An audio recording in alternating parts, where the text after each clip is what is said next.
Wednesday evening.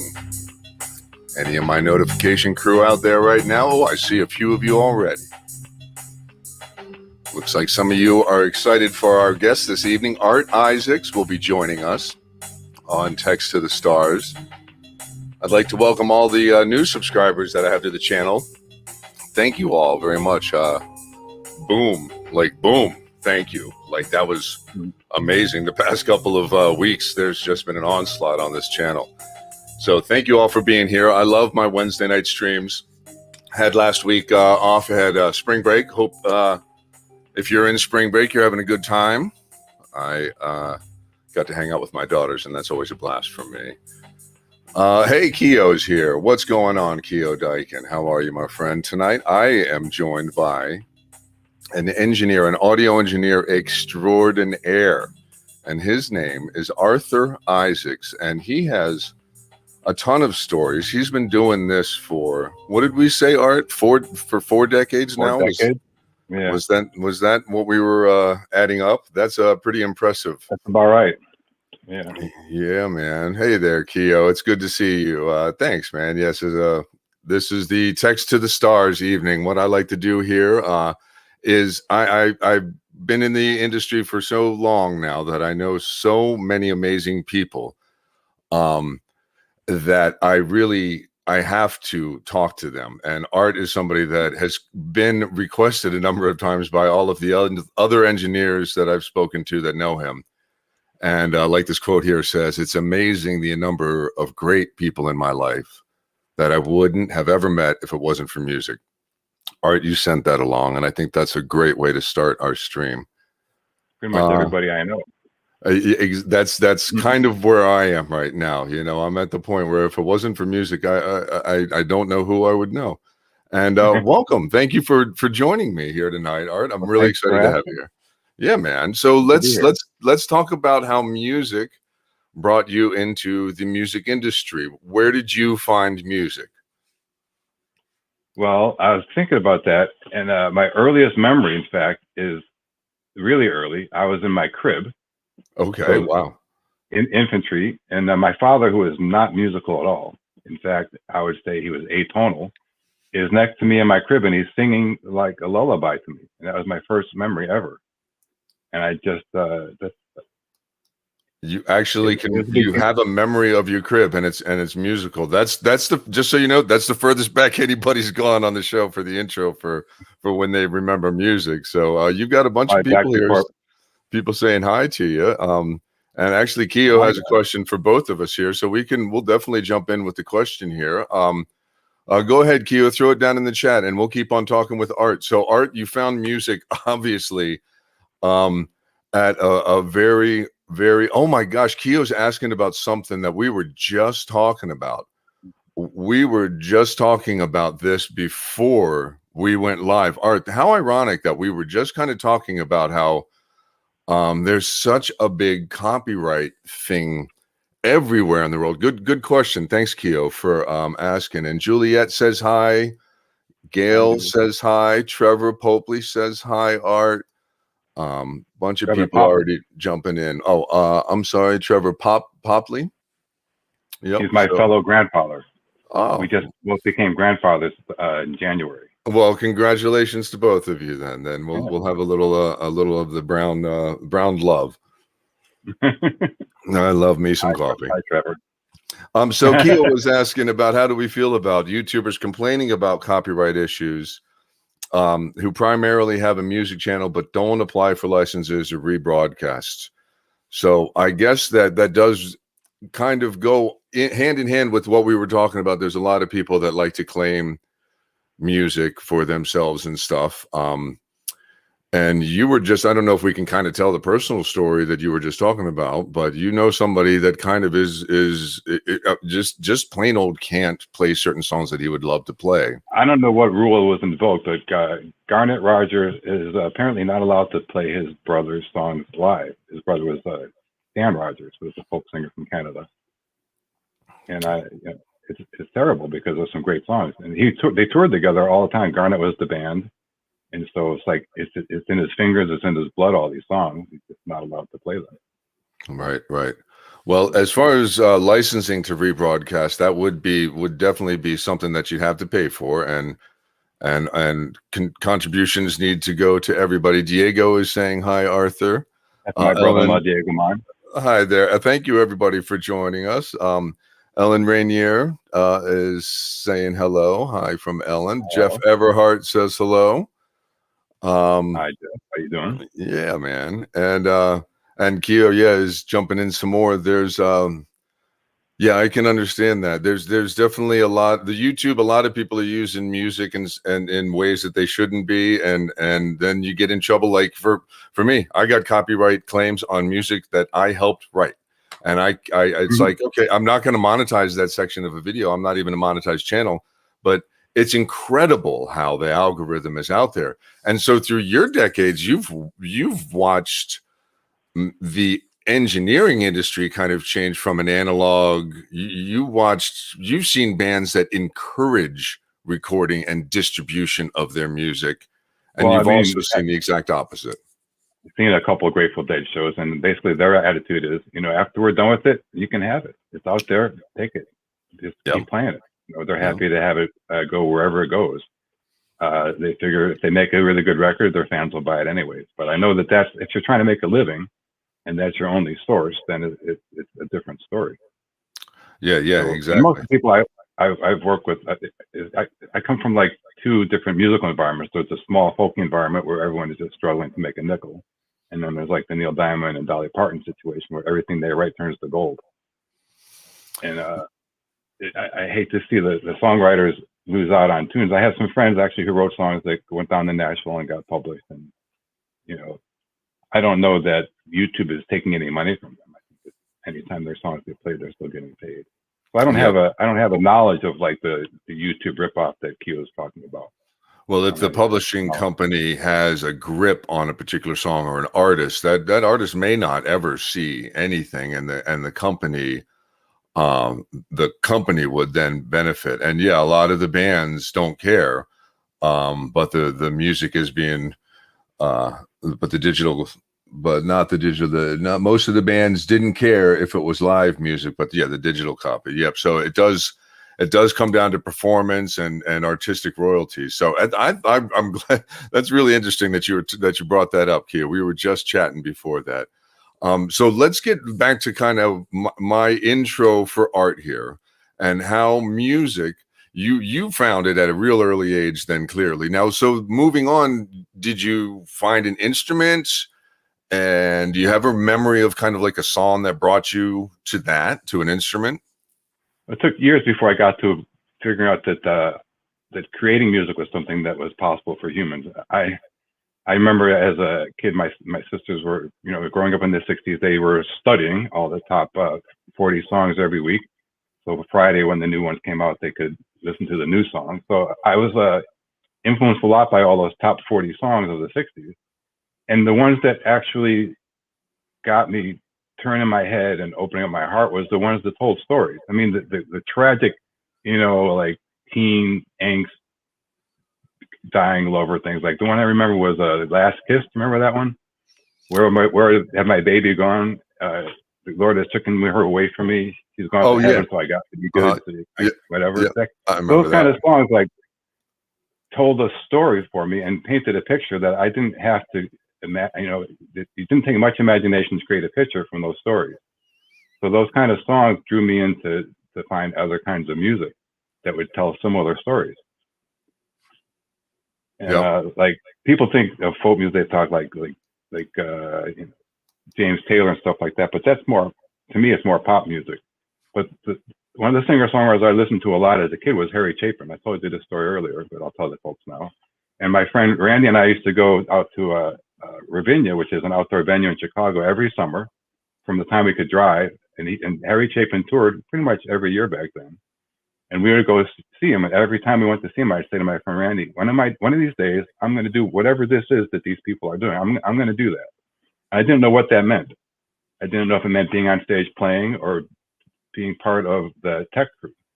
And then an unrelated story, sort of, is I remember in high school, like the freshman year, the band Styx played at our school. And they played in the basketball gym. And I just remember watching the crew. I didn't really pay much attention to the show, but I remember watching the crew walk around. I thought they looked really cool. And I said the same thing in my head. I said, whatever these cats are doing, I want to do whatever it is that they're doing. Because they had a way that, you know, everyone was there kind of looking for something. And these people were bringing it to them. Right. I thought, whatever that is, I want to be a part of that. I want to be a part of that. Yep. That's been a common feeling is that there's this musical love. And then all of a sudden you kind of, when you're at a show, you see you pull back and you see the whole picture. Not everybody does that. And I think the people that do that and then pursue it, I think that's a really interesting side, because for me, I found the tech side, you know, through music too. You had a buddy, were you playing music with him, or were you doing stuff on your own then at that point out of high school? Well, somewhere during that time as a kid, someone got me an acoustic guitar. And most of the time I spent just trying to tune it, because I didn't understand. I had no musical theory. So how, like, you know, like just dum tuning for like hours. And it kind of became like a math problem. And that helped me to sort of solve the tuning thing. But I never got past just a few chords. And I never picked it up as a player until, like, let's say in the early 80s. A girlfriend I had at the time was into going to the Philadelphia Folk Festival. And at that time, I was also a deadhead. So I had all this taping equipment. So she said, let's go to the Philadelphia Folk Festival. I said, all right. So we went there and I brought my taping equipment. And the stuff I was hearing just blew me away. And I taped everything I heard. I had like packs and packs of tapes. And then I brought them back home and I play them back. And I kind of like learned the chords and learned the songs. And even I kind of ripped off the intros word for word, because for me that was part of the story. The songs I recorded were the story songs, and then I started to play at an open mic night in DC at a club called Gallagher's, which was down the street from my apartment. And the host there was Mary Chapin Carpenter. Remember Mary Chapin Carpenter? Yep. Oh yeah, of course. Yeah. She's still playing. That was my claim to fame. It was Mary Chapin Carpenter who introduced me at the open mic night. And I play my 3 songs and get out. And then afterwards, we'd sit in this back room, me and Chapin and a couple of other folks, and drink and play songs until the sun came up. And then I had to go to MSI to go to work. That's why I got into so many car accidents back then, because I had no sleep. So you were already. Sorry. So you were already teching it. That you were already working at Maryland Sound at that point too. Yeah, that's a story how I got that. Just because you said that. That picture is what happens when you don't sleep. Right. Yeah. So that was at the end of a long session of long days, long nights, and I was driving home, and my brain said you'll be home at 1 a.m. And at 1 a.m. I wasn't home, and I looked up, and I had no idea where I was, and I had an accident. That was prepping for a gig, and we were running out of time, and I ran past something that ripped my pants off. But I still had to tune like 2 more rigs before we could like shut the system down for this. So I'm dragging like half my pants around my ankle there, and because I wanted to keep it, I didn't want to lose it. I thought I was going to sew them together later. I had to run with the theme here. That sometimes you just got to go with it. You know, the no sleep, focused, no pants. You just do it. Yeah, exactly. I was focused like a laser dart, and I wasn't going to stop until I got the last system up and running. Wow. Okay, so you're out of high school. You're already working as an engineer for Maryland Sound, and you're doing acoustic performance. There's a big gap there. So when I first moved to Washington D.C. to go the collegiate experience, I had 2 modes of transportation. I had I had a bicycle and my feet. So I rode my bike all over the entire city, everywhere. And I was always drawn to the sounds of music or the smell of the river for some reason. I like the water. So I pedaled down by the river. But anytime I followed my ears to the sound of music, there was this crew of folks doing sound for these events. And usually there were political rallies with what you would call topical singer-songwriters performing and people talking. And it was always the same crew. And I was, it was like the crew at the Styx show and like the crew at the Harry Chapin show. I said, whatever this is, it's really cool. So one day I'm at school and the woman who was in charge of this song crew walks into my class and she's taking the class alongside me. Her name was Bowden Sandstrom. And she owned a company called Women's Sound. And people give me a hard time about that all the time, but I'm still proud of my association with them. And she was there taking a class because she was like a collector of degrees. She wanted another degree in audio. And that was I was studying audio at American University. And before you asked me what that was worth, it wasn't worth much, but I got to meet Bowden and I got started. So she taught this. She took this class in order to pay for her tuition. She taught a hands-on class, and she drove her truck to wherever it was we were, and we set up the sound system and just part around with it and learn how things work. And so after I got out of school, I went to work directly for her because I'd already been to like a million of her shows in DC, and I was hooked. And so she hired me as a know-nothing kid, paid virtually nothing, but it was everything I needed, Right. And that's how I learned the audio from her and from doing the shows. The first gig I did was a party, and we had to load her sound system up 3 or 4 flights of stairs to this old building in DuPont Circle. And so I learned that this shit's heavy. Excuse my language. This stuff is heavy. This is but heavy. At the end, there's a cool event. So now I had a little inkling as to what it takes to put this type of situation into reality. Okay. It doesn't just happen. You don't just walk in and show up. It takes a little bit of work. And so after a few years with her, I got two tours out of that job. One gig, we were doing a band called The Law, which is an Ethiopian reggae band at a hotel ballroom in DC. Okay. And the following week, reggae band. Ethiopian reggae band. Yeah, okay. They were awesome. And they channeled Bob Marley like nobody's business, but they were really good. Huh. Okay, and so you're touring. Yeah, so they were going on a tour the following week. They said, hey, you want to be our song guy? I said, okay, sure. So I met them in Chicago. They were Chicagoans. They lived in Chicago. They were the regular band. This is one of my favorite club names. They were the regular band at a club called the Flying Hare and Singing Armadillo Frog Sanctuary, which is a reggae bar across the street from Wrigley Field. Okay. So I met them in Chicago. And we picked up a trailer and we put the band gear in the trailer and we're starting driving around the country doing gigs. And I had no idea what the hell I was doing because I wasn't actually mixing the show in DC that they came to. I was just a tech, but I said, yeah, I'll go. All right. Yeah. And so I got to mix on all these different clubs, every different kind of analog console you can imagine, and with a good source. So I didn't have to work that hard to make it sound good, which is cool.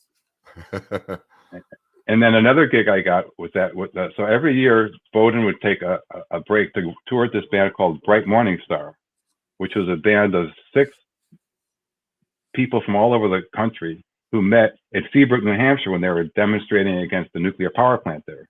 They all got arrested, they got thrown on a bus, and they were going to jail. And they met on the bus going to jail, and they were all singing protest songs. And they thought, hey, we sound pretty good together. Let's put a band together. But they all had other careers. One of them worked in government, a couple of them were singer-songwriters. And there was just an interesting group of 6 people, and they had a sign language interpreter that toured with them. And so Bowden would go do their sound for tours, and they had an agreement with them because of their other gigs that they would tour 12 weeks a year, and that was it. So the 12 weeks didn't all happen in a row. It would be like the country music thing. You go out for weekends, you come back, weekend, come back, weekend, come back. And one weekend they were going out for about 2 months, and Bowden had another gig. So she said, well, why don't you go with them? And that began, I did that tour 12 weeks for 7 years, and mixing a band of 6 musicians that played like between the 6 of them, probably 40 instruments, and every song was a different arrangement. There were 6-part harmonies and everything. Was a really good training ground for how to do sound in different environments with a unique collection of sources. And it was the songs that they sang. Some of those songs that they sang were the songs I stole from the Philadelphia Folk Festival and played at the open mic. There was the songs that told stories. And we played for causes. All the places we played at were churches and multi-purpose rooms for grassroots organizations that were demonstrating against something. There was always an issue at hand. Okay. So all the songs had stories and had issues to talk about. So every song had a way to grab at your heart and paint a picture and tell a story. And that's why I dug it so much. And the relationship between the seven, or actually eight of us, was amazing. There's a picture that I sent you, which is of me, and this is a couple of years ago. George was playing the piano. The piano picture. Yeah. Okay. Yeah. So so we toured for 7 years, and then we stopped at like 2001, and then in even before 2001, maybe it was, so 2008 was 20 years later. So what's 20 years minus 2000? Anyways, 2008 we regrouped for another reunion tour, and then shortly after that, George, who's with the glasses playing the piano, got really ill, and he had Parkinson's disease. And this photograph, to me, it depicts the joy that he has in playing.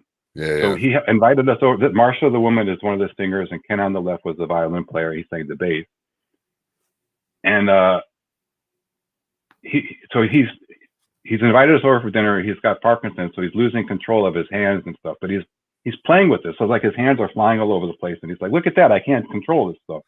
And then he sat down at the piano, and the three of them started going through the entire repertoire of the the songs they used to play way back when. And his hands were on the keyboard like flawlessly, and Wow. it was just amazing. And the joy in his face. The guy is like, he's got Parkinson's. He ended up losing the battle, but the music filled him with so much joy that it kept him going for a long time. Yeah. And it got us going too. We were there to sort of like grieve, and he kept us happy. It's amazing the joy that music can bring, and then the healing power that it has. And then so you're just that other member in that band, and you will always feel that. Yeah. They always introduced me as the seventh member of the band when they introed the band at the end of the night.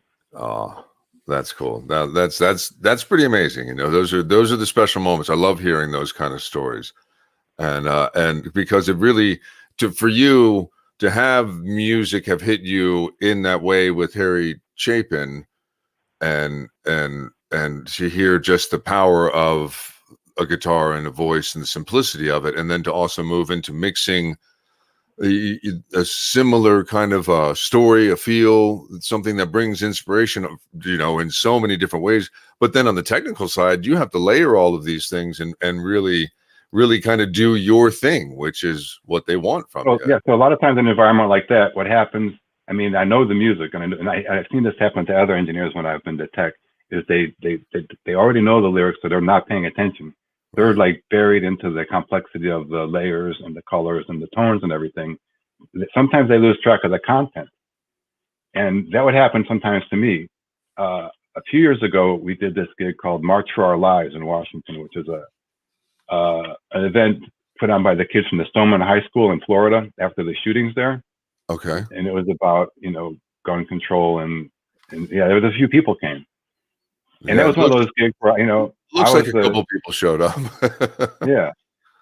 I was handed that gig, and we put up a boatload of PAs. So the stage is down at 3rd Street. I had PA clusters all the way down to 12th Street. It took us 2 days to put all the clusters up. The day of the show, I'm just starting to tune, and I just got like across the front of the stage, they put a camera platform. So I'm trying to put like 6 or 7 front fills across the front. And every time I put them up there, the camera guys go, they build more track. So I'm down to 1 speaker up there instead of the 6 I was going to put there. And I'm starting to tune. There's nobody around. I'm starting to tune the PA. I got the first sort of EQ cuts on those first little speakers, and I get a call on the radio from the guy in the truck saying, "We're starting the show now."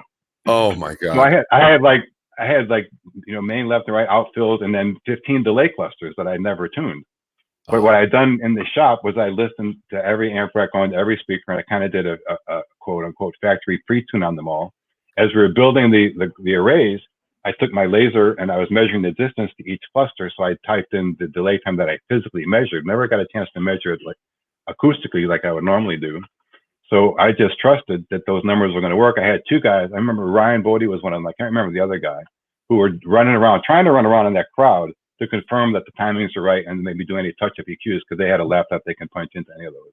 So the reason I'm telling this story is there was a lot of great artists on this bill. Lin-Manuel Miranda, Miley Cyrus, Ariana Grande, Jennifer Hudson, Common, Andra Day, and Demi Lovato. So some serious talent on this show. A lot of talking with the kids. all these kids from the school all spoke. And I found myself forgetting about any of the technology that I was there to operate. And I was just like the other thousands of people there, like caught up in the emotion of these kids talking. I'd never been at a gig like that where the technology left me out. I'll tell you the story about that picture in a second. But Okay. I was moved to tear, like I was crying almost the whole entire show. Wow. And I wish the hell I had a recording of any of that stuff, because for instance, the one girl who spoke for like a minute and then stood there silent for 4.5 minutes because that's how long the kid was shooting for. Uh, I had to turn off my intercom because the guys in the truck were screaming, "She's not talking. What's she doing? She's not talking." And people around me are looking at me like, "Hey, man, she's not talking for a reason." So I turned off the intercom, lost touch with the truck, and just got into this moment with this girl just staring off into space for the exact 4 minutes that kid was shooting kids. And I lost it. There's no way you can't. You can't. Yeah, no, and that's the impact that children have, the innocence and the truth that they speak. That's And they're amazing. so well spoken, these kids. So well spoken. Wow. Someone said that they were trained by George Clooney and Oprah, and I don't care. I don't care who they were trained by. They whatever it was they were trying to say worked, and they got to everybody there. I don't know if they were able to enact change in the laws or not. That's the thing about this kind of thing. It takes more than that. Wow. But that picture of the other console facing the wall, that was the monitor guy. That was his view of the band and the crew and the orchestra. Fortunately for him, we set that console and him to a studio for a couple of days to rehearse all the bands. So he had presets for all the singers and everything. So he kind of had a start. I was starting from scratch. Oh my God, that's never a great event. Never a good way to start off your show. Not being able to see anybody. Wow. So yeah, you've done, needless to say, then you've done some pretty serious acts here. I'm looking at a couple of your pictures that I'm sorry I'm distracted, but good grief, this one of the moral action on climate justice. There's an amazing, beautiful picture. It's a beautiful site. That's the thing about working in DC. There's some places that are just so photogenic. It's hard to and the thing about this gig, at the same time I'm working here at the Capitol, our buddy Ben Krumholtz is doing a gig with the Pope. So I can sort of hear them when we're in between stuff on our stage, which is kind of crazy. That's really one thing I like about this this is the same gig where my pants broke, kind of. But at the end of the show, after the show, there was silence. They didn't have any sort of walkout music. So I played a Gloria Estefan song called "Coming Out of the Dark," but there's a Spanish version on her record that I played, and I got written up in the Post about this anthem that was played at the end of the show. I thought that was pretty cool. And it was right off of your MP3 player, huh? Yeah. Back in the days of an iPod, I had an actual iPod there. Wow, I've lost like so many iPods. Well, let's step back into the touring world a little bit for you, because there was an era for you where you lived on the road and not just in DC. Yeah. Back then, like probably 13, 14, 15, 20 years or so, I spent maybe 200 days a year on the road. Wow. A lot of that was with Neil Diamond. I did 4 years with Dolly Parton. I don't know if there was Steve Miller and Neil Young and Miami Sound Machine. I did a tour with Belinda Carlisle, and the opening act for Belinda Carlisle was Paul Carrack, who was the lead singer from Mike and the Mechanics and an amazing songwriter. I remember advancing the gig with him, and you call up the tour manager, and it's Paul Carrack. So, hey man, what's up?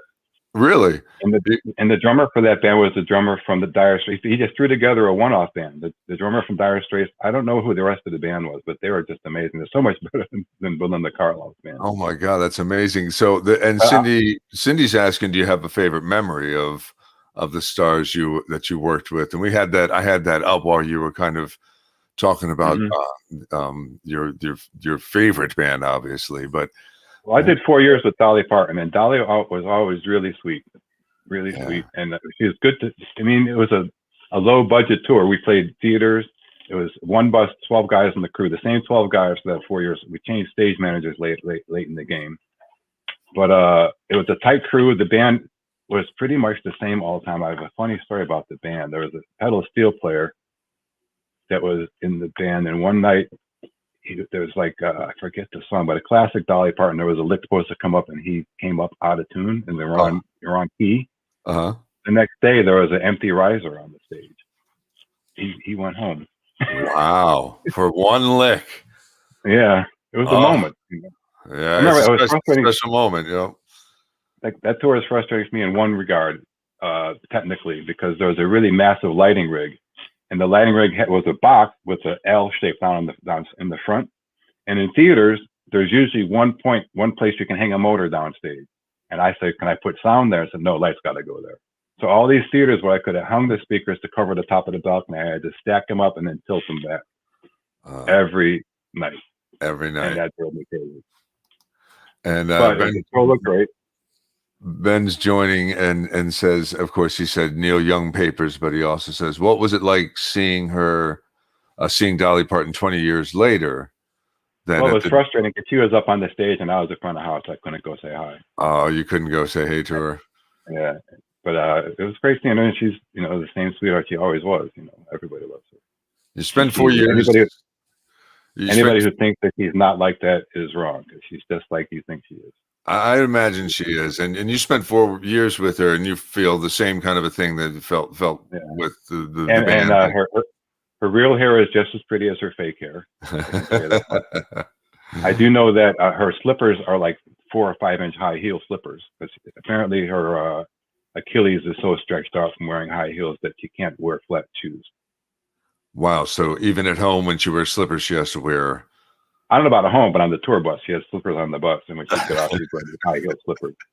I think she's just sassy, so that's great. I have my favorite Dolly Partons. I have 2 or 3 of them. Gary has some good ones too, but my favorite ones were like, she would say something like, "There I was, my hair just blowing in the wind, me just too ashamed to run after it." That's the one I'm thinking of. Maybe there's another one, but I appreciate the money y'all spent on those tickets, because it cost a lot of money to make a girl look this cheap. She was every night. One of the originators of the self-deprecation, that whole kind of a thing in her own way. But yeah, that's she knew she knew everybody else was going to do it, so she just took it on herself to do it herself. Why not? Right? Yep. Face your critics by laughing at them. That's awesome. Very cool. Well, I'm looking through some of these pictures here. You were talking about some of the tours that you had done. And can you tell me, we can speak a little bit maybe on this one you had just mentioned? Yeah. So that's the ground zero. That's the base of one of the Twin Towers, and where they etched in all the names of the people who died that day. And I know at least one person on that wall. His name was Danny Lee. And Danny Lee was one of the carpenters on the Neil Diamond tour. He was a great kid. He was young, probably younger than 30 at the time. He was in New York on another tour on a day off, and his wife was pregnant. He was going to fly home to see his wife, and he was on that plane that crashed in Pennsylvania.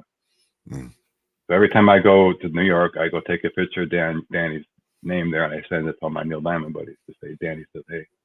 That's awesome.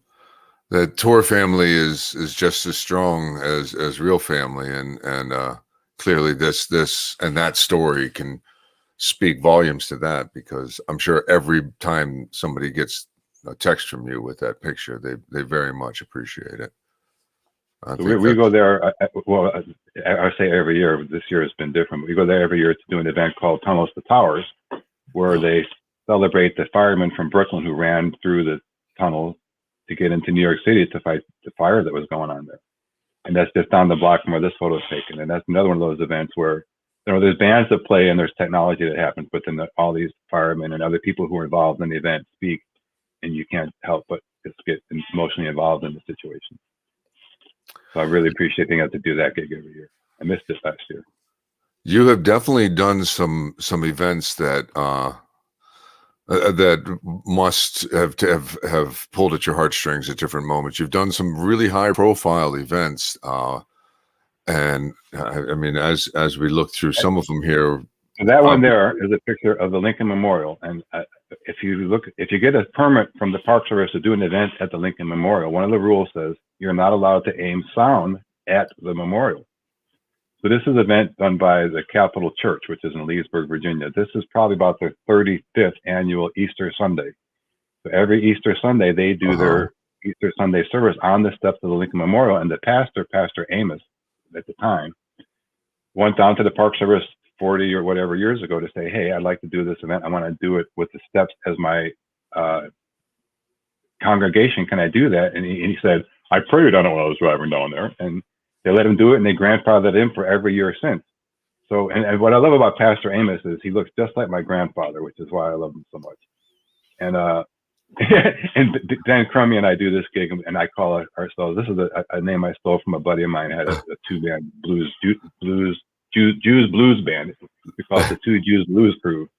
We go down there at midnight the night before, and we start setting up the sound, and the service starts at sunrise, and it's a beautiful sight. And Pastor Amos is in the middle of that crowd on the steps. He always goes up to the steps to do the sermon. Well, there's another. There may be a photo of the stage here, but the stage is obviously off to the right. Most of the event takes place there. There's a choir and a big orchestra, and about 5 to 7 like praise team singers. And the band's great. They sing great. The choir sings great, and then they have a bunch of talking heads. But Pastor Amos always does this. That's him in the middle with the black jacket. That's him in the jacket there. Yeah, that's my grandfather. It'll be fuzzy, but that's my grandfather. It looks just like my grandpa. Oh. The part of the deal when we set up the rig is I have to send someone up there with his microphone because he's right in front of the PA. You know, you got to ring that out a little bit so that he goes out there and talks, and it's all honky-dory. So it's a challenging gig in a lot of ways because of the hours. You know, you have to like load in at 11 or 12 o'clock at night, and the show starts at 6 in the morning, and he stands in front of the PA to deliver. That's the evening look every night at the end of the show at the Newport Folk and Jazz Festival. Okay, this was right next to it. So as I clicked, I meant to actually click on the other one. So sorry, I didn't mean to change gears on you, but that's okay. That's another beautiful picture. But so yeah, well, that kind of goes back to what I should have pulled that up when Ben brought up you being there. So this is you. So, and I heard this has just been announced. Right now, they're able to do this again this year. I don't know if it's official. I heard through my underground grapevine that the folk festival will happen, which is usually the last week of July. I've been hearing this. Is questionable. Usually, jazz was like folk would sell out 2 days after last year's folk festival, and jazz may sell out eventually, but so it wasn't as good a seller for whatever reason. Well, and we'll keep our fingers crossed. I hope they both happen. Yeah, that what was weird. One of the weird things I think last year, or maybe the year before, the last band for the Newport Jazz Festival was P-Funk. Well, they're jazzy. It was cool, and I was concerned because how I didn't think anyone was going to stay because they don't like loud. I have a dB limit and everything, but it's the last band of the weekend. What are they going to do? Shut me down? Right. And I got to mix. It was pretty loud, but it was fun. The thing was, I hadn't seen them in a long time, and George Clinton cleaned his act up. He had cut his hair and didn't have the dreads, and he was wearing like a sweatpants suit. I didn't know which one he was.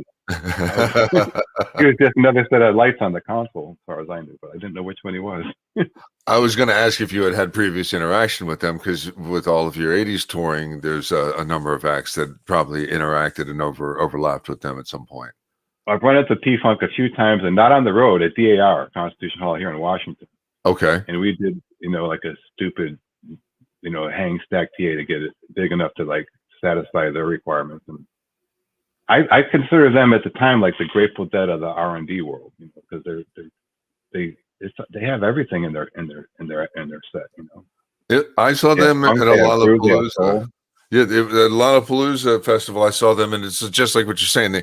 Everybody in the crowd got it, and I got a funny P-Funk story from Al Tucker, who used to work at MSI many years ago. Al Tucker and Scotty Richards would tour with P-Funk, and they were playing this theater in Seattle, which was the place where you had to load in on a ramp, which went right over Monitor World. So you had to load the gear down this ramp, and then take the ramp away, put the monitor console in there, and then set your stuff up. And they were then, this is the late 70s, early 80s. They were stacking PA up as high as they thought necessary and as wide as they thought necessary. And by the time they got stacking up the PA, they had like 20 feet between the stacks open up. And the band has like 20 some people, right? So they're all over the stage. So you can't really see them all. And when Bootsy Collins walked in, he says, "Where's the rest of the PA?" And he said, "What's on the truck?" "Well, bring it in."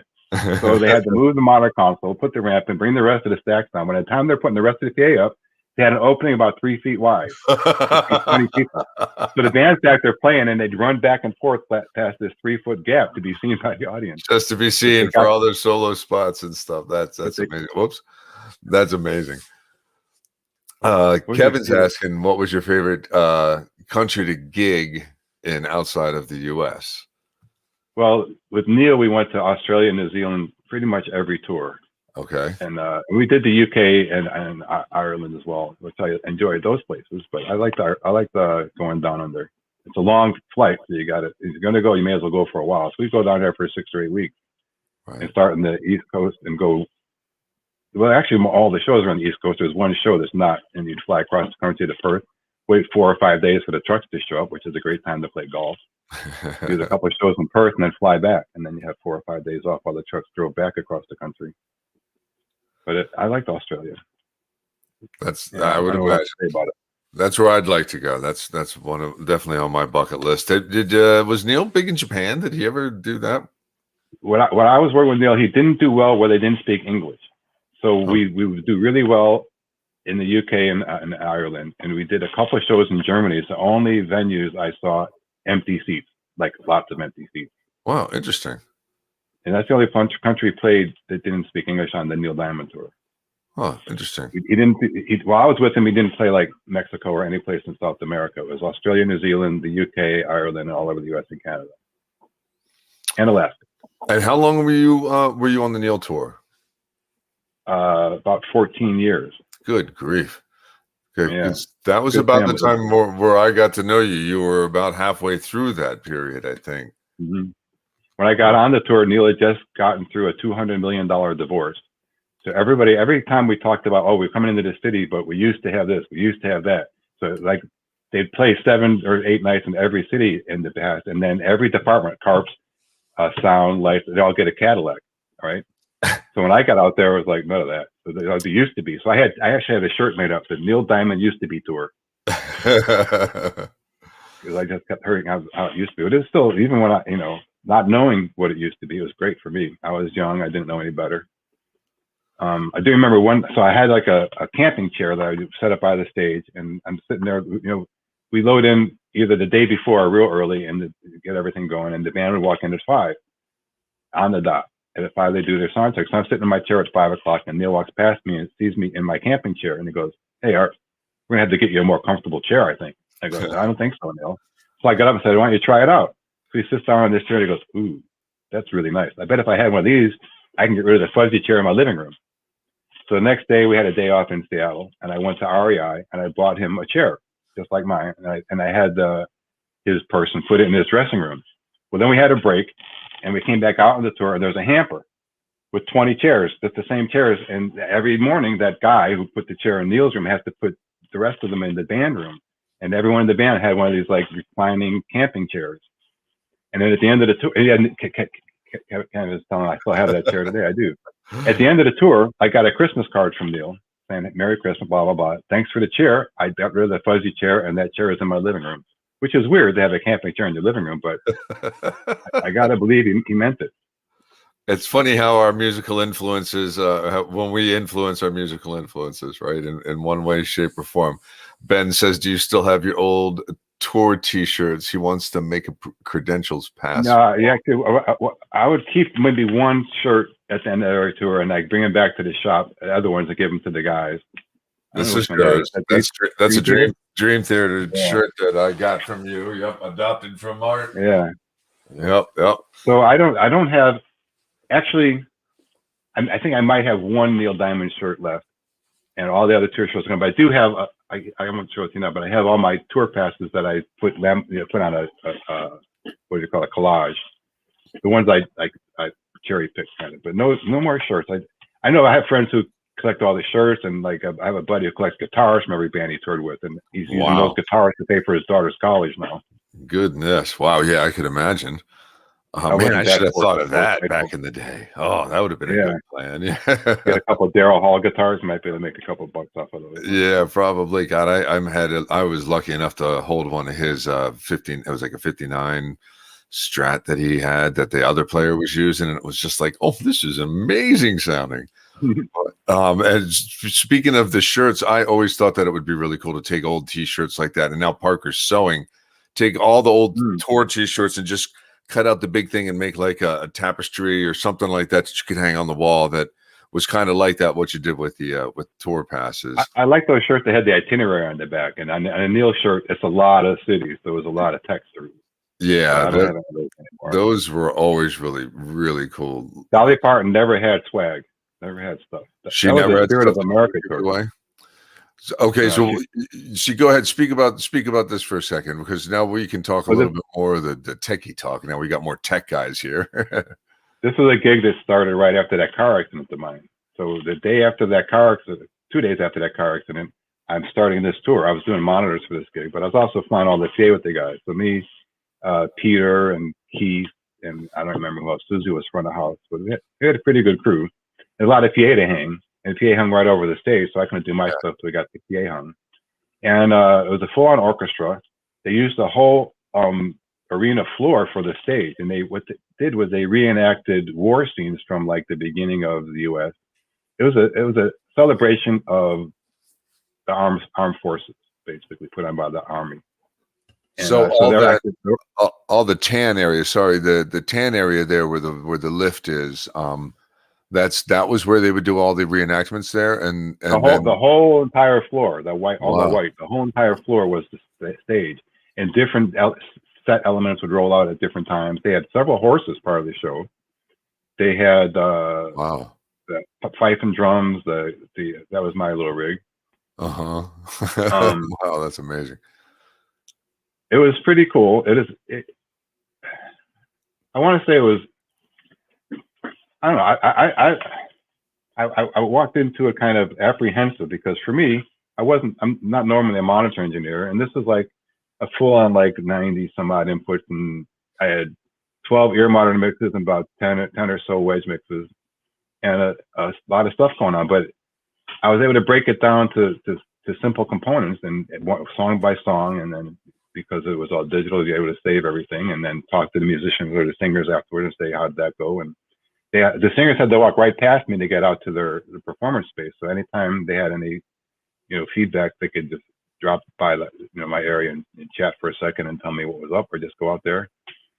And I dug it. It was fun. So it wasn't long enough.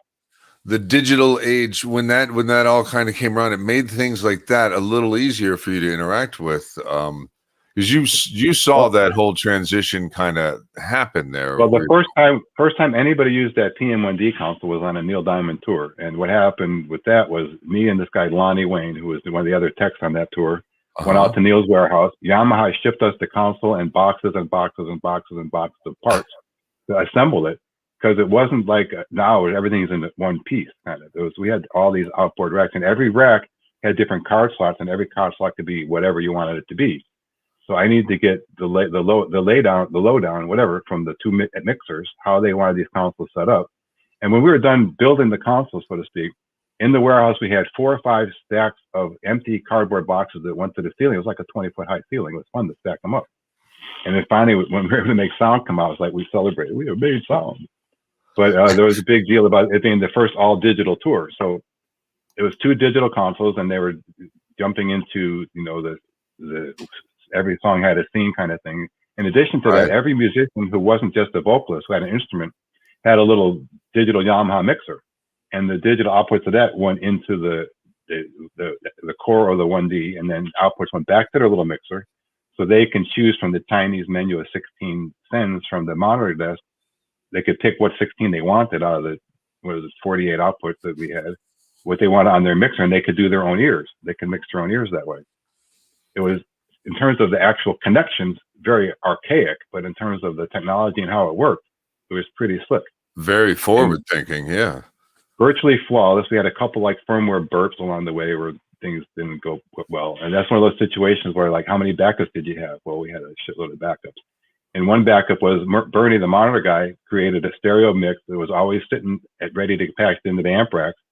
And one day Stanley freaked out and did something he shouldn't have done right before the show. When the show starts, there's nothing coming out of the PA. So I had this digital router thing in the amp rack world. And as soon as I realized nothing coming out, I tapped Bernie on the shoulder, said, "You're hot." and I made his mix go to the PA. You never seen a monitor guy sweat so much. Yeah. The first 2 or 3 songs, while it took a couple guys to get Stanley chilled out enough to let somebody else look at the console to see what he had done wrong. So it's like maybe 2 songs, which is an eternity if you're the monitor guy, before they got it back together, and I would just switch back. And that's also something we test every day. So we knew that the levels were going to be close. It wasn't going to be like, well, what's going to happen when I push this button, you know? So that is a cool use of, and there's, yeah. So I think this is a funny techie story. When we first got that gig, it was also all the amplifiers were the Crown amps, and you know we're using the crossovers and the Crown amps and all this. We were using CobraNet to route the audio everywhere. This is the HD, the HD series at that point, right? Before Macrotex. Oh, the Macrotex, right? Yeah. Okay. And they sent me a drawing of how they thought it would work, and it included 100 pieces of Ethernet going from stage right to stage left to connect all the amps together. And I thought, 100 pieces of Ethernet. How am I going to jam that? So I started calling around to all the cable companies that we knew. You know, it's like, do you have an Ethernet mult that will carry 100 channels of Ethernet? So what are you doing? Why do you need to do that? So no one on the tour had thought about like Ethernet switches and stuff like that. So I learned quickly about network routing and pared it down to like, I started off with 2, but Stanley wasn't happy with 1 backup. So he kept having to run more backups across stage. So it's like 2 or 3 pieces of Ethernet. That was it. That was all the audio and all the data across the stage on those 3 pieces of Ethernet. That was pretty slick. That's pretty amazing.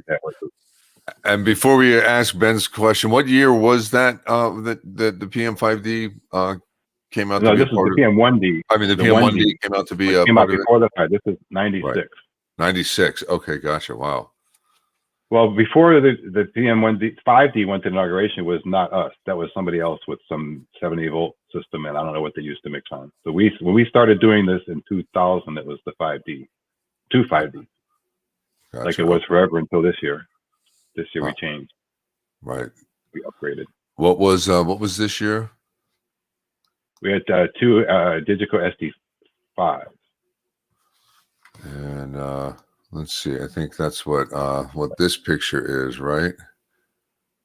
That's I think it might have been, I don't know what day that was, but yeah, but that's, you see how they're spreading out the chairs. They're trying to figure out, they went through like 20 or so different configurations of where to put chairs, how to figure out how to do, you know, social distancing and still have this event be real and be live. But it's a beautiful sight, you know, just like that photo from down the mall earlier. It's very photogenic, you know. Yeah, that's amazing. I'm trying to get it to fit in here a little bit better. And of course, now I'm making it go all the way off the screen. And if you've ever been there before, all that white stuff is not there. It's not always there. They start building this like in October or November. We just walk in on January 2nd and start making a mess of it. But they start building the construction, and you know, several months before. There's a huge fountain underneath the middle of that area that you can't see. This whole set's built on top of that. And I bring my wife, my daughter there all the time. I try to explain to them what this area means to me, and all they see is what it looks like normally, and they can't get this picture in their head. In their heads, right? And this is the calm before the storm. This is all after everything, all the planning. You know, all the trucking, and everybody gets what they need done. This year was much simpler than this is my my 6th inauguration that I did, and in the past we had 16 or so more PA clusters that we put up for extended audience areas, which wasn't in existence this year, which made my job so much simpler. Normally we get like a truck every day from the 2nd until like the 18th or so. So this time. It was much simpler in terms of trucking. We did get a couple of extra trucks because of the riot that took place there. You know, after they damaged all of our stuff, we had to collect ourselves the next day and evaluate what we needed to replace and repair. And oddly enough, it was really fortunate for us. We had a lot of that stuff in stock. We had to buy some, and some had to be overnighted from California. But within 48 hours of the beginning of that riot, we were back to where we started. Yep. I remember all of that, and hearing the stories about Billy defending. So the day of January 6th, we can hear the rally going on down at the Ellipse, which is 16 blocks away or so. You can sort of hear a buzz in the background. And as the day went on, we're all like working in 4 or 5 different areas doing our thing. You know, it was a really good crew, pretty much self-motivated. They were wrapping up all the speakers up on the platform. That's another story. I want to tell that one later. Oh, okay. That's a bad story. But so everyone's kind of working in different areas. And then I was in our office trailer. I'm walking out of the office trailer to go do something. I have no idea what. And that buzz that we've been hearing in the distance was getting louder and louder and louder. And I looked down to the end of the west front lawn, and there's this massive crowd working its way down Pennsylvania Avenue towards us. And there's all this fencing around the area. And 5 minutes before, I'd been on the phone with Sully saying, you know, really, I'm pretty much in the safest area in the entire city. I feel pretty safe. It's no problem, you know. And I walk out, and they breached the wall of the west front lawn of the Capitol, and they start coming towards us. So some of our guys are right there, and they grab some of this bike fence, and they're helping the cops trying to create a temporary barricade. And they realize, our guys and the cops both, that they're badly outnumbered. The cops said to our guys, you should probably split. We start going up the steps, and we kind of start observing the onslaught of just massive, crazy people approaching the building. And they kept getting closer and closer, and they're screaming, and they're carrying flags. And I've never seen anything like this except on television. So finally, the cops just said, you guys should probably split. Well, Brian and the front of house guy, Patrick, had left their computers in the tent at front of house. And they were determined to go back and get their computers. My computer was in the trailer, and I said, you know what? MSI will buy me a new one if they take it. I don't really care at this point. I'm going back to the hotel. So Brian and Patrick and apparently Billy went back to the tent to get their computers. Patrick and Brian split, and Billy stayed in the tent the whole. This was like 2 in the afternoon. We left. Billy and I stayed there till about 7 o'clock after dark. We all left. Normally, you have to enter the site. You give your driver's license, you get a badge, and you have this badge. When you leave, you have to do it in reverse. So when they look at the driver's license, they know who's left on site. Well, everybody left the other way, and so the cops had no idea who was left. So Billy had been there the whole entire time, and as they finally started getting people to leave the site, they're all walking again back past the front of house mix tent. Hello, kitty cat. And some guys with a knife like cut a slit in the tent and were going to bust into the tent and do whatever. And Billy had like a piece of plastic PVC tubing. He bopped him on the head with his head. I don't think so. Not in here. You're not bringing that noise in here, today, buddy. We got it all set up. You're not messing with this section. Yeah, so Billy's my hero, and he stayed till the end, and he walked out and he exchanged his license for his badge, and they're like, the cops are like, why are you still here? How did you make it? You know?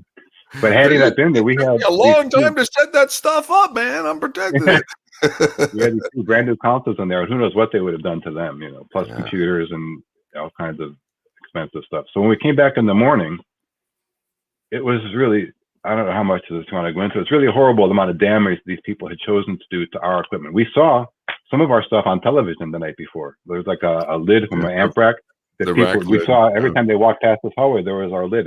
3 or 4 of them made it in the building. They're using them as shields. And we had this ladder we were using to climb around the site. Well, this ladder was a TV star. It was all over the place on television, you know. And then there was one time where this one guy threw one of our speakers into the crowd, which is filled with all this pepper spray. And so that speaker is now currently on Patrick Baltzell's mantle at home in California. We gave it to him as a souvenir. Wow. But they had cut every one of our pieces of fiber cable, which is connecting the whole entire system together. They cut them all. So we had no connectivity. They took some of the racks, they just flung them onto the ground. If they could open them, they ripped all the connectors out of the racks. If they couldn't rip the connector out of the racks, they ripped the wire out of the connectors. If they couldn't open the racks, they ripped the wire out of the connectors on the outside of the racks. I don't know what else they did to that sort of stuff. They took our mic stand bases, which is like a big metal frisbee. They flung them around the place. Good grief. They broke into our office trailer. They stole our food. They peed into our water bottles because they thought there was a bathroom in there. Ultimately, at the end, it ended up being over $100,000 worth of damage. Maybe, I don't know, Bob would know, maybe more. And then, you know, like I said, 40 hours later, we came in the next day. We did an evaluation of the damages. We collected all the stuff. We ordered a truck for the next morning to bring the stuff back to the shop. And another truck came down with replacements. We put it in place, wired it up. We were up and running within 48 hours, like nothing had ever happened. These, like you said at the beginning, it's something I commonly refer to as there's some things you can't really learn in school. And you said that that's a whole nother story, whether you would have done done any aspect of that or not. And yeah, that you can't get prepared for something like that. Nobody's going to teach you how to be ready for that. So you really, like you said, that must have just been the most surreal experience of all of the gigs that you've been through. Is that one that you think is like, God, that's almost like you were watching it happen, like you weren't even there, you know? Well, it kind of was like that because it was even though I was involved, I was watching it just like everyone else on television. Even though the first hour of it, I was right there watching it coming from afar. But still, both Patrick and I agreed that we don't want to make this be our last inauguration. We can't go out on that kind of note. We want to have a high note to go out on. Like the first Obama inauguration, after having done the two Bush inaugurations, which were very like corporate and stoic and staid and like by the book. For the first Obama one, they had like the jib camera, for instance, right behind the front of House Counsel. There's one of those big cameras that mostly spent the time looking at the audience. In the past, they never cared about the audience, but this audience was so pumped up and so energetic that it was part of the TV show. We'll get to that in a minute, Rummy. Okay. I'm looking to see if we have any other inauguration pics in here that we can show at the moment. Most of them were damaged, I think. I have some pictures of damaged racks that I sent you. I think maybe I didn't. I see. There's at least one. I see there's one of the there's one of the big crowd. I see a rack pic here, but I thought that was more of the. That was inauguration. That's what they did. They ripped and they stole the Ethernet switch, but they left the power supply. They took all the power plugs out of the amplifier. They yanked all the wire out. If they couldn't figure out how to unplug a connector, they just yanked the wire out of the connector. Yanked the wire. Oh, I see now what I'm looking at. Okay, I thought this was part of the amp racks for the Caribbean float. Oh no. Because they would have stuff plugged into them actually. Now that I look, good grief. Yeah, exactly. So after having done the inauguration, like a bunch of times, when the Million Man March came up, which was Farrakhan's celebration, that's a picture of I think that's the Obama inauguration. Is that Obama? Okay, there we go. So there's some. That's a few people came to that. Yeah, it looks like there's a few people that turned out to a bunch of these gigs. It's almost like you pick your gigs based on on how big your crowd's going to be there. Art, good job. I don't know if that's. As you look down the mall, all those white things are screens, and every screen there's a PA cluster. The first white screen is where our last cluster is, and the rest was taken over by another company. But they went all the way to the Washington Monument and then some for the Obama inauguration. Wow. So I've done this gig several times, so the design of it is kind of etched in my brain. And when Farrakhan said he was going to do the Million Man March using the West Front lawn as his set, I just basically copy pasted that system design for the most part. And that picture of the PA touching the ground was my wishful thinking of one of the delay clusters, hoping I could throw like 600 feet to the next cluster. But I didn't realize that the speaker pole we were hanging from wasn't going to elevate. So that was the PA I wanted to hang. In my mind, the bottom speaker was like 8 to 10 feet off the ground. But the guys actually hung it like that and then sent me the photo before telling me I was an idiot. So they had to hang the whole thing and then send me a photo and say, Art, what do you want us to do with this? So everybody that comes up to this from here below is going to be completely deaf by the time the gig is over. I think we ended up cutting. I thought that pole would go up another 20 feet. So we ended up cutting that cluster in half. Where did we go here? Why is that picture? Oh, okay, there we go. We're back to that. Yeah, we're back to that. That was a mistake from me. That was a mistake. So are these? That's from the inauguration. That's from this year's inauguration. Just an example of what those poles look like before you put speakers on them. Before you put the speaker on, yeah. Yeah, I think it's an impressive look. You know, once the speakers go up, the hardware that they're hanging from becomes invisible. Yeah, this is why it's like a popular thing in that environment. You know, particularly the Smithsonian Mall, we use them a lot there. Yeah, so there you go. Before and after. Now imagine if it was just a little taller.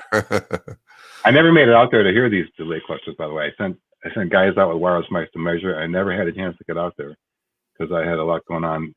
I remember when I first turned that system on up at the West Front, there was so many different arrival times hitting me that I was like freaked out.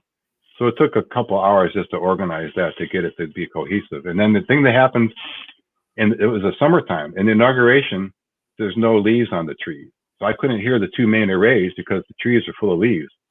But during the inauguration, they're all empty. So Patrick never has to deal with the leaves on the trees. I didn't think that was going to be an issue. Wow. Yeah. You never would even think about that, but I imagine it. It's got everything makes a change. Let's see how much time we got. I want to hear XFL stories. Oh, I'm sure we have time for an XFL story. Oh, right. That was a cool idea. I got hit hard with that. So it was the first year we bought the pole. So that year, New Year's Eve, we did New Year's Eve in Times Square using those poles for the first time. Went directly from that to the first inauguration with George W. Bush. And then right after that, I loaded into the first XFL football game. And I said when we were starting the New Year's Eve thing that I'll shave when I get a day off. So the XFL season went full time from there until May. So I went from November, or like not November, about Christmas till May I got this big, stupid, bushy beard. So XFL is cool in that, we put microphones on the players and put those through the PA system in the stadium. We had, use those poles. It was one stadium where we didn't use the poles. I never made it to that one. But so it was pretty good coverage of the stadiums. And you could hear, I mixed the players, and this guy, Dave Laura, mixed all the production content, which is the talking heads. I think he got the referee mics and the ads and stuff between sets.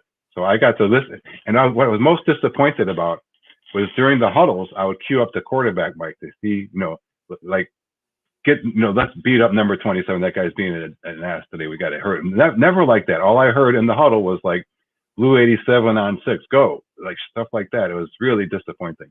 But what was cool is during the play, I brought up, I'm constantly on the comm with a list of what mics are on the field and what mics are off. So I knew which ones to keep hot. We'd mic like 20 to 30 players. And as the game went on, it'd be like, okay, 28, 27, 26, because these guys are getting hit. I was going to ask. And the mics are getting hit. But when they got hit, it was pretty impressive because it was loud.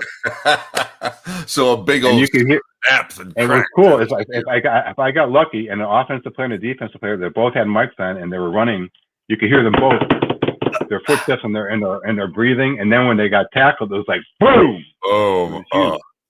That's really cool. So you were literally live mixing the athletes, the player mics. Yeah, that's cool. I didn't realize that was going on there. And we were the Saturday night. My crew was the Saturday night game, which was me and this guy Mike Jefferson, who was my buddy, and then Dave Lohr, who was the mixer. But he was the white glove mixer, so it was basically a 2-man crew, which is why I got my butt handed to me, because we loaded in almost all those stadiums, and I had to load out Los Angeles and Las Vegas twice because they had other events in there that they didn't want to use our system. And we were the last show in every stadium, so we loaded out all those stadiums. And I learned how to load 4 poles onto a truck with 2 guys. It was not easy. It's not easy. Those poles are big poles. How many years was XFL? How many years did that go? One season. It was only one season? Okay.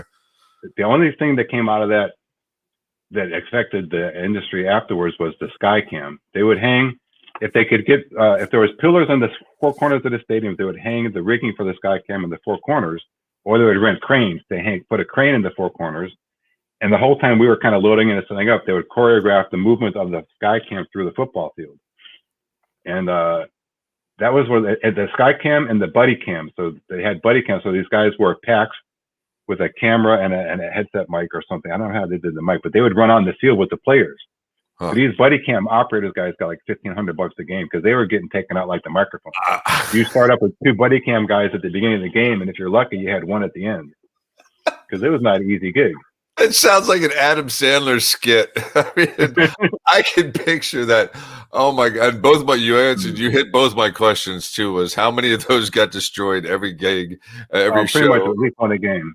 Oh, and those guys, I hope they had good medical because they got hurt. I bet that was fun. So that's pretty cool. You got to see the first cameras, like integration of that whole over the stadium kind of thing. That's now a standard, I have another funny story that's similar, but I wasn't really personally involved in. So actually, Neil Diamond had this thing that lighting guys use with these Italian lights. He wore a transmitter in the shoulder of his, whatever he was wearing, and 150 moving lights would follow that transmitter. So as he walked around the stage and the round, all these lights followed him, and he didn't have to manually do that.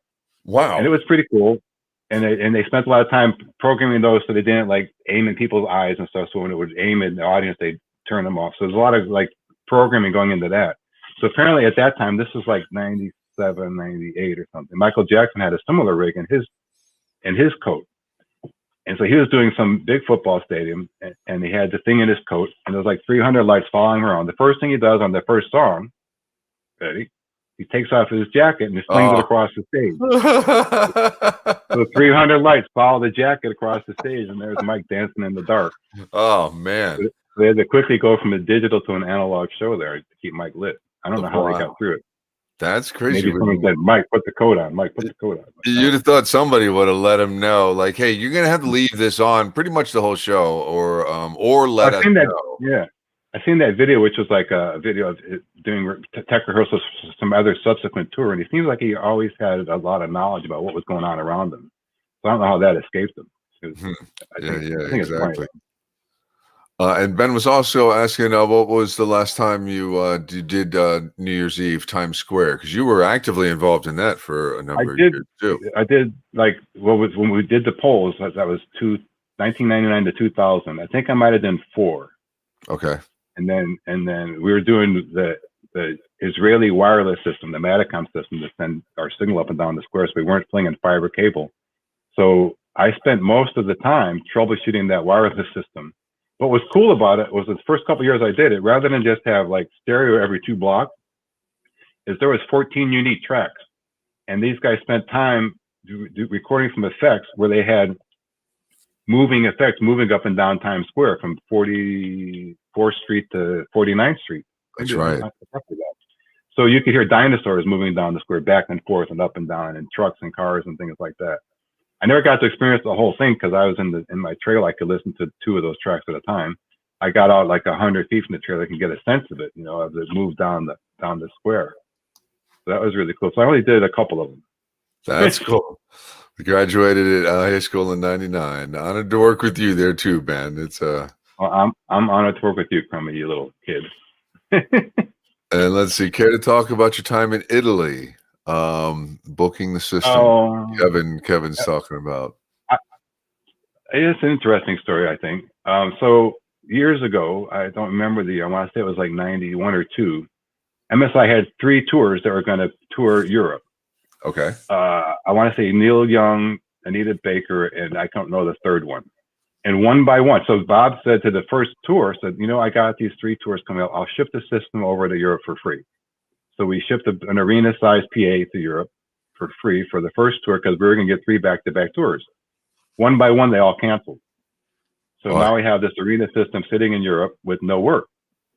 So Bob found the guy, and his name was Salvo. And Salvo's gig was to book at the system. I book at the system. We got to the system, you book at the system. So this is before I got out there. Salvo knew one guy. His name was Pepe. And Pepe was a big TV producer, and he produced live outdoor events. And the only guy Salvo knew to call was Pepe to book these shows. So they did one show, I don't know where it was, in a piazza somewhere in Italy, and it was a success. And then the front of house guy, Dave Lohr, who was also working with me on the XFL, had to split to go do Neil Young, whose tour then kicked off, but not in Europe, elsewhere. So he went away, and I came in to be the front of house guy. So we did one show in Naples, at a square in Naples, and so the guy who owned all the trucks also managed the labor pool. So he provided the labor. He built the staging, and he was also the guy who was supposed to pay us. He was the guy who worked for Pepe producing these shows. So Bob, our owner of our company, called Salvo on the phone and says, "Okay, you're done with it." So we had Stevie Winwood was the opening act, and I got to mix monitors for Stevie Winwood, which was really cool. And this guy named Zucchero was the headliner. And he was apparently a big deal in Italy at the time. I'd never heard of him, but that doesn't mean anything. Bob says, "Okay, I want you to turn off the system until he pays you." Now, during the load-in day, there was this scene. Apparently in Italy, they had just decided to change the rate that they were paying people unemployment money. So a lot of people who used to be getting their unemployment were now getting nothing. So there was a riot in the square. And the cops came and they started chasing these people all over the square, and there was guns out, and we were hiding in the truck waiting for this riot to end. They're climbing up on top of the PA towers and on scaffolding on the stage, and the cops were chasing after them, and it was not pretty. So eventually they cleared the area and we continued about our day. But later in the day is when Bob says, turn off the PA because I haven't been paid yet. So that didn't go well for us. So the bottom line was at the end of the show, the guy took all of his labor, took all of his trucks, took all of his forklifts, loaded them up and split without us. So I'm supposed to sit there, me and Chuck and Salvo, with this arena-sized PA and nothing to put it in and no people to help us put it in anything. In an entirely different country. So Salvo goes, I have many friends. He makes a bunch of phone calls and about 50 or 60 vans show up. Vans and pickup trucks and all kinds of little vehicles. Friends of his, mostly DJs, who came to pick up parts of the system and drive it off to some place. We ended up going to this place called Piombino, which is, if you look at Italy, it's the knee of Italy. A beautiful place, but one of his DJ friends had a warehouse there. We couldn't fit. There's a transformer there that would change the voltage from European current to our current. We couldn't fit that in any of the vans. We had to leave that behind. I actually had to call the guy who took all of his stuff away from us and say, hey, look, I understand that you're mad and you're not going to help us, but I left this transformer here. Can you pick it up for me and I'll come get it whenever I can? And he agreed to it for some reason.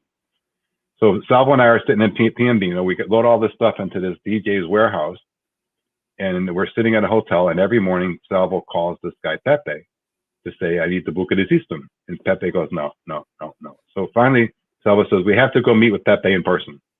So go to this place. I have no idea where it was, called the Hit Hotel, HIT, Hit Hotel. And I was scared to death, because all the waiters looked like mafia guys. When I sat at my table, I made sure my back was to the wall so nobody could sneak up on me. Me and Salvo are sitting there waiting for Pepe to appear.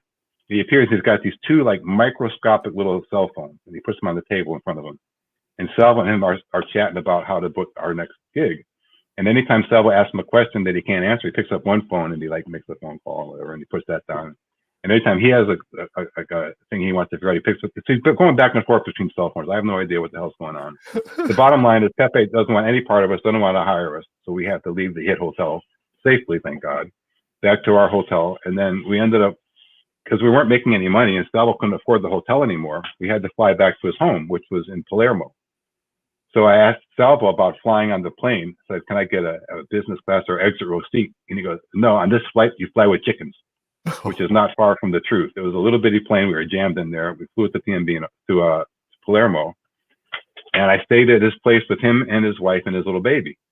And they also had, his mother-in-law had a beach home, which we would go to. So Salvo would make this one call a day to try and book the system somewhere. Probably still talking to Pepe, I think. I don't know.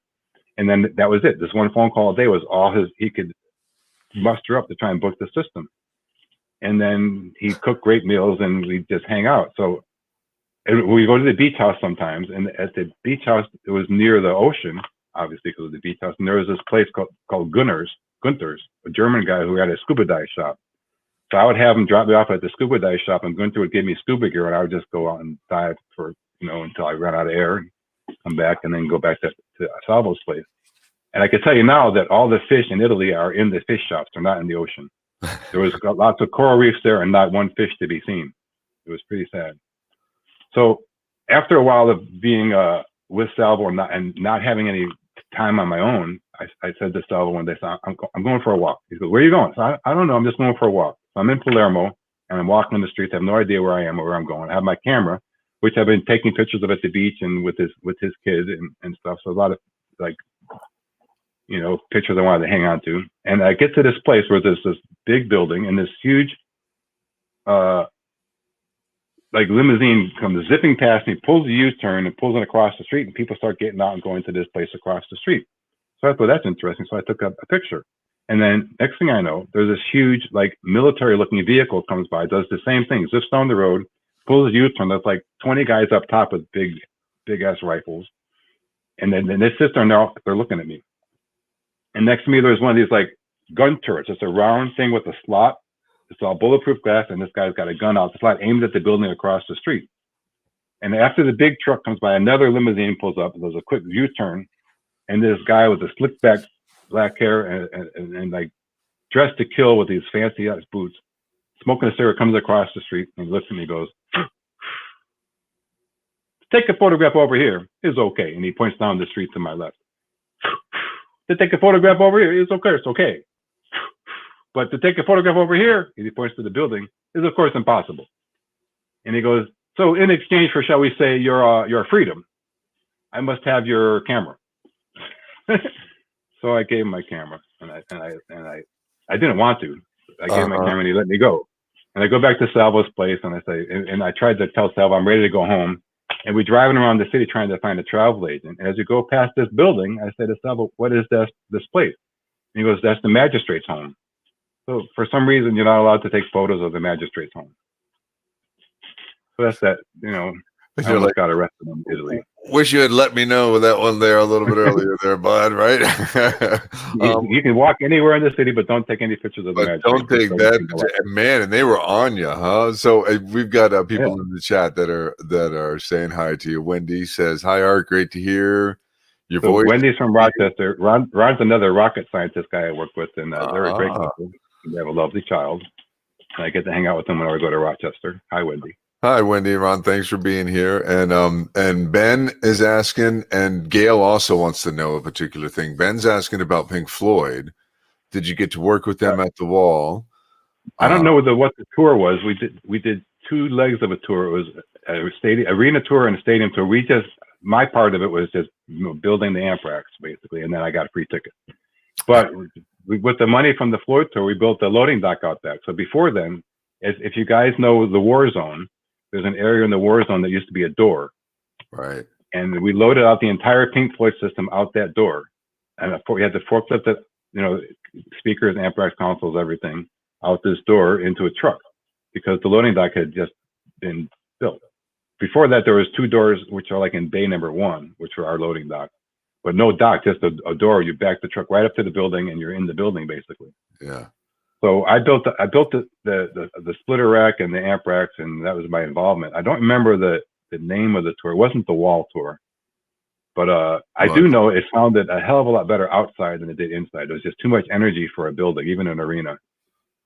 But outdoors, it sounded amazing. Wow, that's interesting. So the band itself, just the sonic range of the band of Pink Floyd, basically, just for you. Well, I have an opinion. I think Buford was really into the high end of that PA, and he had a lot of percussion overhead going on in the mix.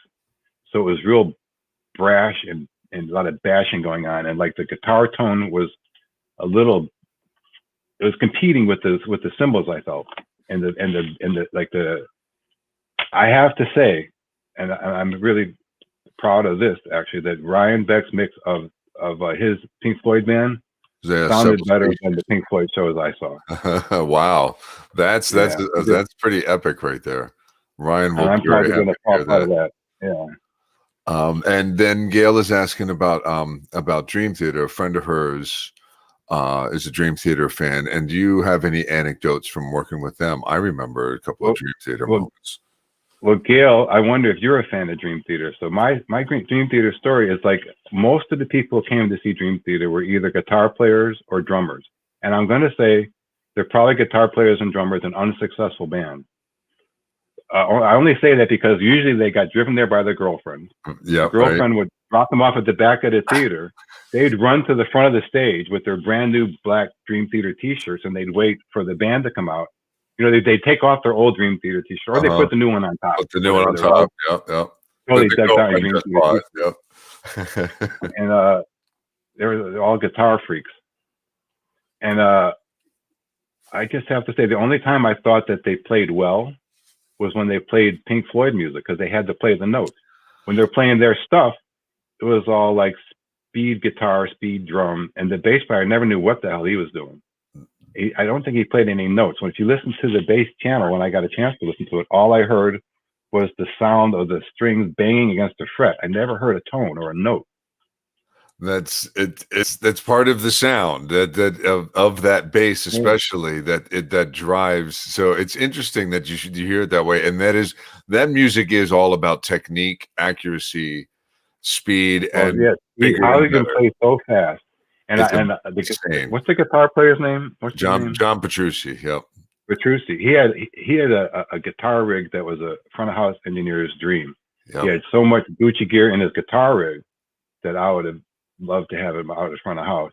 And he was, you know, he listened to the show on ear monitors, but him and the monitor guy would spend like a half an hour every day focusing these two microphones at those little squares. They put an electrical tape square on the guitar cabinet, and they move this microphone like a micrometer each way until they got it to what they call the sweet spot. Every day they spend like Every half an day. hour on it. Yep.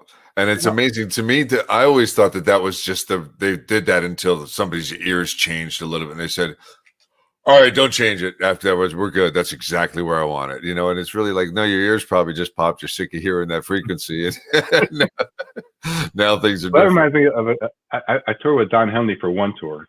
That was amazing. But his front of house guy, Bruce, would be he wasn't into measuring stuff, but when he wanted to line up the subs to the mains, he would sit at like the second row with the tablet and like change the delay time of the mains or subs like by a tenth of a millisecond here and there until for him it locked in. He could hear this lock thing happen. Right. I never heard. And some people swear by that. Yeah, just the smallest tweaks like that. I learned from dealing with him that he was deaf in one ear and he mixed the show by the numbers. So when he had a cue, he looked at the console and there was like numbers to say how many dB up and down you're going. He mixed by the numbers. Wow. Now, in spite of you think that that's a shitty way to mix, but it's probably one of the best sounding tours I was ever on. And part of that was because he did a good job. Part of that was because Henley's a perfectionist and the source was perfect. You know, every instrument on stage sounded great. Yeah, perfection in, perfection out. You know, like your Ethiopian, the Jamaican band, Right. Ethiopian Jamaican band. You just kind of got it and you had it. Yeah. What were you just going to say? I have no idea. Came and went. That's what happens. Art, I love all your stories. And Ben is asking one last question. What do we got here? What's your most favorite or memorable concert you ever went to, work or for fun? Yeah, right. I don't know. I've had moments. You know, there's moments everywhere. One, I don't think you were at Newport when Mavis Staples finished the festival, but that was an awesome set. Last year, I got to mix Kermit the Frog. Wow! Right. Uh-huh. There was usually at the end of the festival they put together some kind of all-star band, which is basically made up of everybody who played on the whole festival. They come in, they do a rehearsal for an evening, and they put together some kind of set. And this year was I forget if it was last year, but it was a bunch of Pete Seeger songs, but they started with Kermit the Frog, and that real Kermit came out in the actor, and so we had to put a lab on the actor, and Kermit was doing his banjo thing, and it was pretty cool. But the rest of the set was great too. Is there a particular venue that is a favorite for you? There's two venues that I've only been to once, and those two venues told me you have to have a camera. The first one was Red Rocks in Colorado. I played both of them sort of back to back with Steve Miller in 1989. So Steve Miller played Red Rocks, and it's just an amazingly beautiful place. And it's carved out of the mountain, and everywhere you look, it's just gorgeous. Speaking of gorgeous, so a few days later, we played the Gorge in Washington, which is in upstate Washington, right along the Columbia River. And that's just another absolutely gorgeous place to play. And both of them have really amazing acoustics. So they both sound really good, and they look really good, and it's just amazing to be there. And just to think about the history of who's played there. Yeah, Red Rocks Ben says Red Rocks is the best, and I would have to agree. So the night before we played Red Rock, I played golf, and the group in front of me was playing really slow, and I was kind of pissed off at them. There was 5 of them. So finally I joined up, and they said, why don't you guys just play with us? And I said, okay. So now there were 6 of us. It turns out they all own a bar in town. So we played golf, and we went to the bar. So now there's 6 of them plus all of their girlfriends and their friends and stuff, and now there's like 12 or 15 of us, right? And we're all hanging out, and they said, well, what are you doing here? So I'm working with Steve Miller. We're playing tomorrow at Red Rocks. I said, well, can we come? So I called up the tourman. I just said, I got some friends here. Can they come? I got 20 guest passes. So, and Red Rock, between the stage and front of house, there's a tunnel that goes under the ground to front of house. Yeah. And I remember looking down the tunnel as far as you could see were these people who were my guests for the day. It was really cool. That's awesome. And it's like we said at the beginning with your picture, the people you meet. It's amazing the amount of amazing people you meet just because of music. Yeah. And the journey that it takes us all on. And I'm going to bring up music right now. And we'll just kind of, as we finish up our show, we'll just kind of talk a little bit over music because, yeah, why not, right? This will be our segue. I haven't been reading all the comments or questions people have been sending here. I guess I can read them. I've been trying to later. Yeah, I've been trying to pop them up there. And yeah, as just so people that are watching know, all the questions are available during the live chat. They all kind of, they're all stored up on the YouTube. You'll be able to see that, hit the live chat button, and they'll be able to follow along. I've tried to pop a bunch up here. Kevin mentioned the spliff with your with the Ethiopian Jamaica guys. No, that's a good story. I think, I don't know if it's a family story, but I like it. So I was with a reggae band. We're playing a club in Humboldt County. I can't remember the name of it. Mixed position was up in a loft. And so in order to hear the PA, you had to run down the stairs and check it out and run upstairs. This is an analog console days. I think it was a Biamp 1642 mixer. Well, by this time, the drums had been in this, trailer behind the van for about a month and a half. They were pretty dead sounding, right? So you could crank them up pretty good. There was no rings. You could bang on the drum and there was no like extended ring. So a nice big, for this music, I liked the dead boom, boom, boom, boom. It was really cool, I thought. So we did our sound check and we're in the dressing room and the guys know where they are. Humboldt County is like the heart of the best herb in the country. So they said to the production manager said, well, we're not going to go on until we get a spleef. And we want a spleef from the local stash. So we waited like an hour and this dude shows up and 7 spleefs later, like big Bob Marley spleefs later. We're size of your arm, right? Yeah.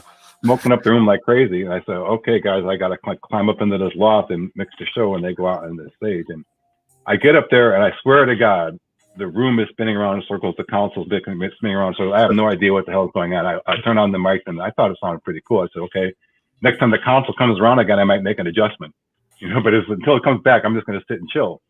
So this guy climbs up the steps and he's with a band that's playing in the club the next day, which turns out to be, I didn't know, it was the new artist in the Purple Sage.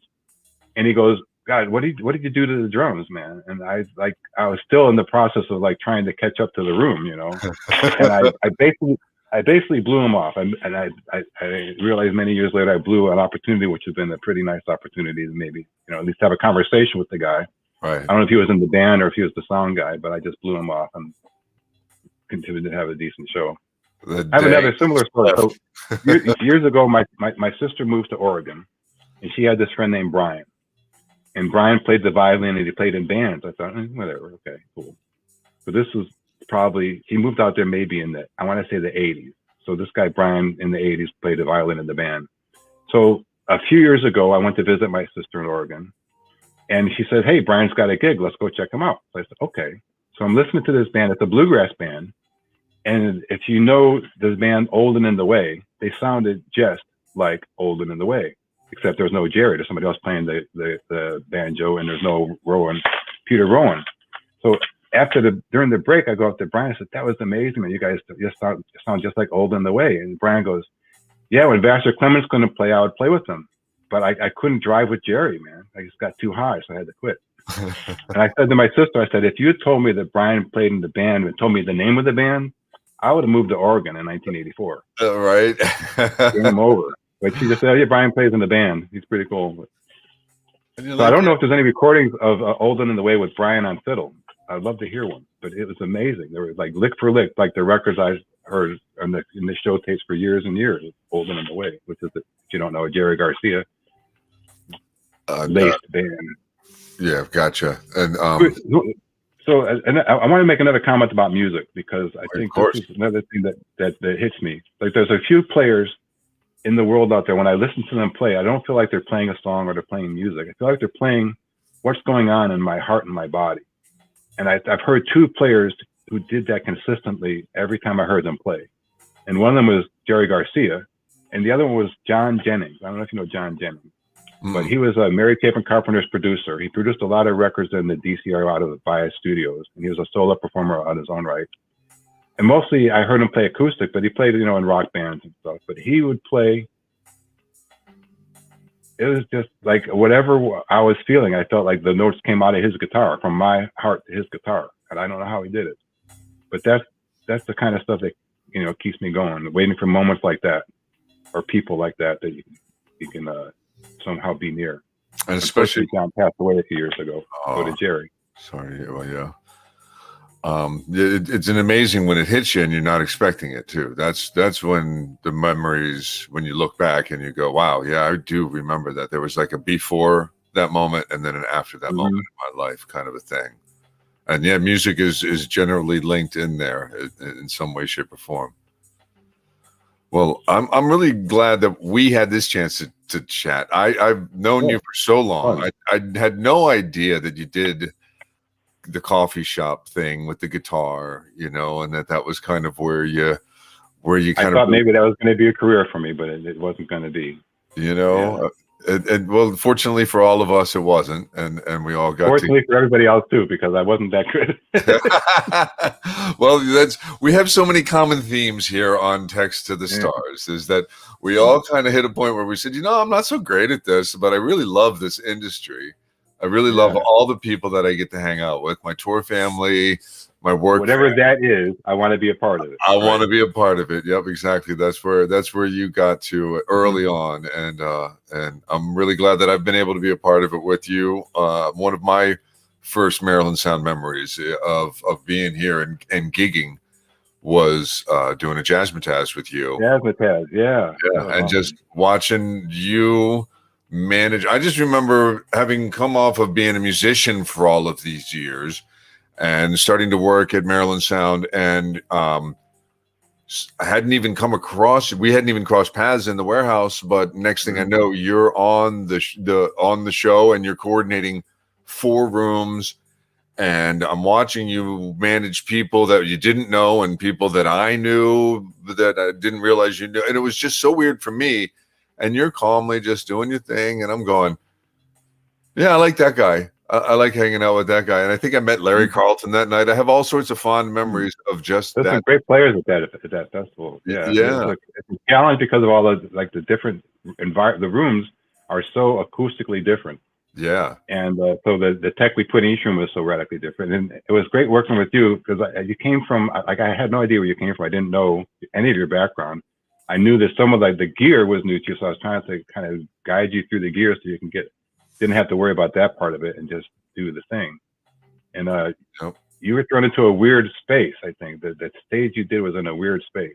It was a weird But moment for me there, and I remember bonding with you over that, and that's one of the things that I remember the most about that night too was that you kind of. I remember being in the elevator as we're like pushing all this gear out, like the second night in a row. We've been working for like 48 straight hours.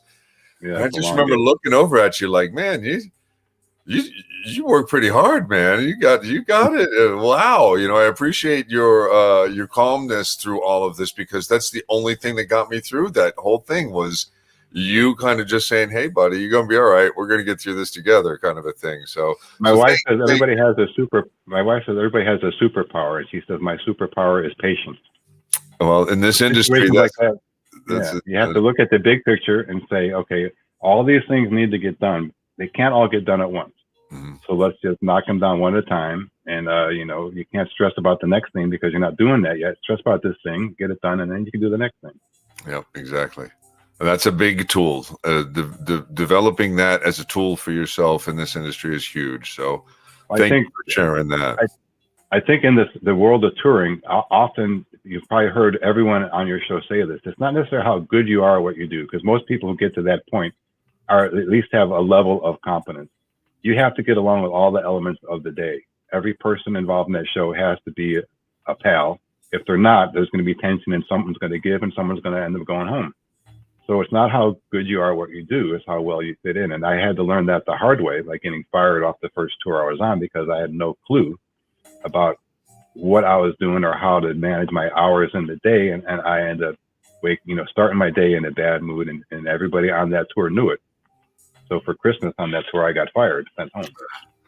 And it was a well-deserved firing in retrospect. It broke my heart at the time, but it was a serious wake-up call. Like, okay, you can't do that. What went wrong there? And I learned how to manage my hours in a day so that I could cope with everybody else and deal with the stress. Everyone else is dealing with the same stress, so it's not like I'm the only one. Deal with it and then put it away when you're dealing with individuals. Yep, that's true. That's very true. You have to be able to not make it about yourself. And thank you for sharing that, because it's something that you to hear somebody that's done this for so long say, yeah, you know what? In fact, I was fired for this, and then I used it as a learning moment. That's Yeah. absolute words of wisdom, because otherwise you're going to just stop, and you can't have that, or else you're just not doing it anymore. And when this kind of a life is what you want to do, you have to pace yourself. You have to say there's only so much that can happen. I need help. I need to have the right people to help me, and Mhm. we can do this. The show's going to happen. The show will go on. So with or without me. Never had it. I went to a show that didn't happen once. Mike Balloon will tell you that story someday. But I've never had a show that didn't happen for any reason. Air gaps or not, you figure it out. Mhm. Well, Art, I'm going to wrap it up. I really appreciate it. And Well, this has been great. I appreciate the opportunity to talk with you and to talk with, well, not with, but to all these other folks out there. It's been really cool. yeah, I love our Wednesday nights, and I thank everybody that's here tonight. Everybody leave a like on the way out to show Art thank you. And Art, thank you very much for sharing your stories and for being here tonight. Thanks, Double. I appreciate it. Yeah, buddy. I'll talk to you soon. All right. I'll see you in the morning. I hope you stay dry tonight. Yeah, I'll do my River's best. raging. It's raging out there. All right. I'll talk All to you right. later. All right. Thanks, bud. Bye. Bye. Now what happens? How do we do this?